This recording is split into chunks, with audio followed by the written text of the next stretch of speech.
Hey, this visit to the dirty apartment is to show you how cool I am. By how much stuff I got, apparently. Anyways, it might be stuff that interests you. Considerations: the fantasy world. It has cute illustrations that analyze fantasy situations, fantasy monsters, and fantasy locales. Yeah, doing this one-handed. You have to forgive me. Locales. Let's see some locales. There's one. Cool, huh? Alright. There's actually 2 volumes. I had the blue one. Take a screenshot of the USB if you want it. ISBN. Why do I keep saying USB? Anyways, we're going to get to the main course soon. Anyways, English version of Tenra Bancho Zero. I got it from the guy that translated it, Andy freaking Gutowski. That is how everybody will officially now call him, Andy freaking Gutowski. Alright. Make You Kingdom. Very cool book. This is the player's book. I think I saw a boobin. Shh, be quiet. Don't let anybody know that you saw a boobin on the internet, on the YouTubes.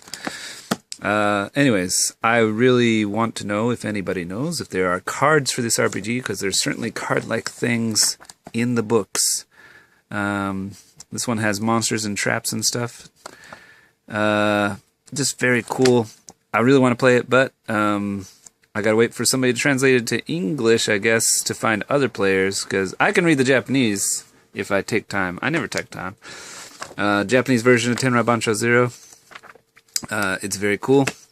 Ignore the squick of that one girl. Otherwise, there's not really squick to speak of. This is the English set, also by Andy Gutowski.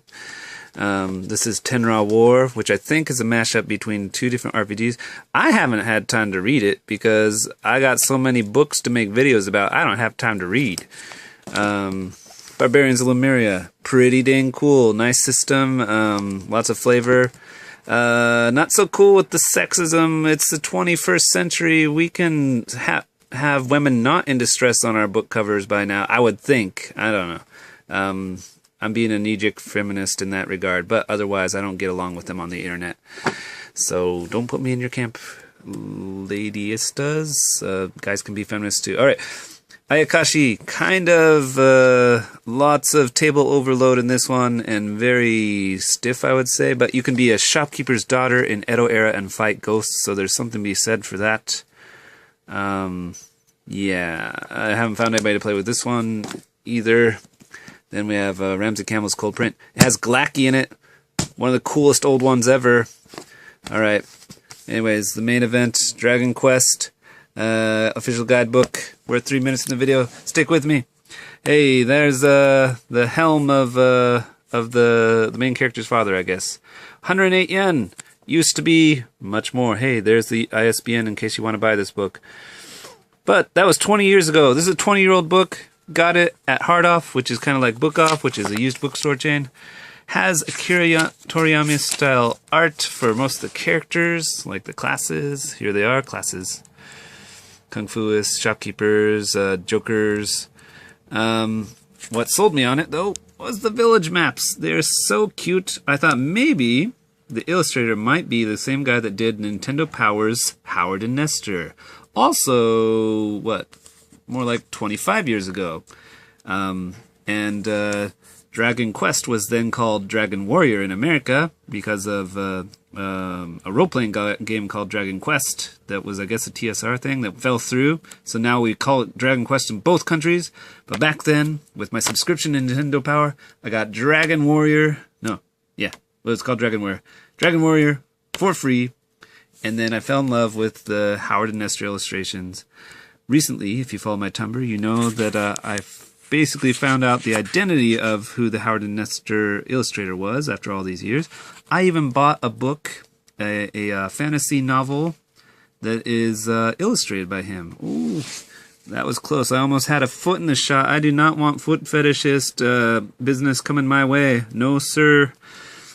I had enough of that for the last 10 years. Blue bears. Who doesn't want to throw those at their party? All kinds of cool illustrations. The items section is cool. I think this could potentially be faster than a table if you're running your standard D&Ds. That you say, oh, you find a sword in the box, and you can kind of get an idea of what it does, make it up. So it's a quick method. You can even show them the picture. Martial abacusi, elbow scissors, war fans, flail picks, clothes. Sexy clothes. This is literally dangerous swimsuit. They translated it as revealing swimsuit. Yeah. So if sexiness is in your bag, then maybe you'll kind of like it a little bit for that. There's a no theater mask. Am I being a hypocrite for liking sexy things at the same time as not liking barbarian pictures always having women being on their knees? Anyways. Bunny ears. Stocking garters. It says garter belt there. Intelligentsia glasses.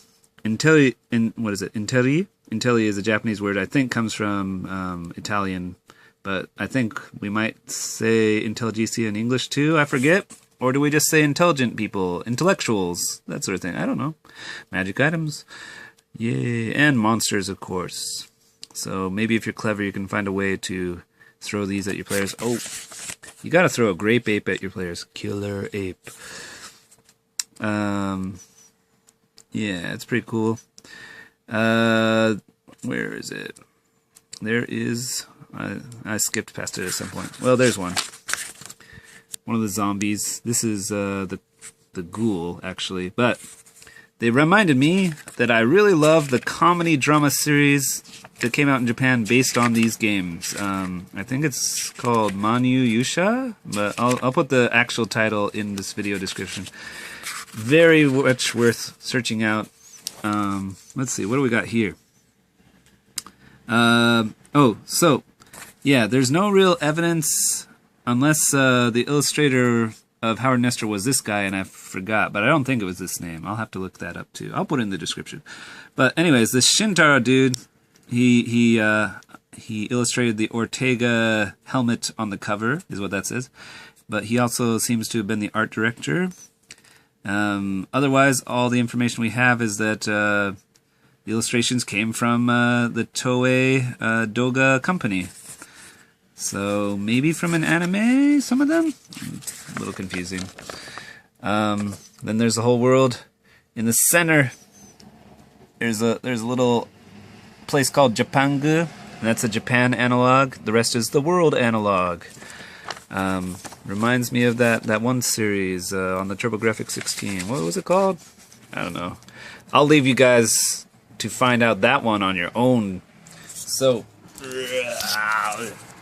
okay, that's pretty much it. Hopefully my tone was not as somnambulistic as usual. That's a word that is not pronounced right. Pronounced right? Yes, that was awesome. All right, not pronounced right. That basically means induces sleep, I think. Might not be defined right. But anyways, yeah, I know I'm kind of hypnotic and boring sounding, but maybe slightly clever if you pay attention. All right, see y'all later.